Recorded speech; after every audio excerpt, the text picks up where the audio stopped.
You ask Tiger to solve. This deals with linear equations with one unknown. The final result is x equals 2. Let's solve it step by step. Group all x terms on the left side of the equation. Add x to both sides. Group like terms. Simplify the arithmetic. Group like terms. Simplify the arithmetic. Group all constants on the right side of the equation.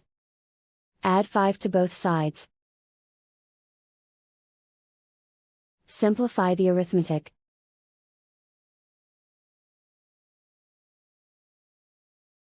Isolate the x. Divide both sides by 6. Simplify the fraction. Find the greatest common factor of the numerator and denominator. Factor out and cancel the greatest common factor.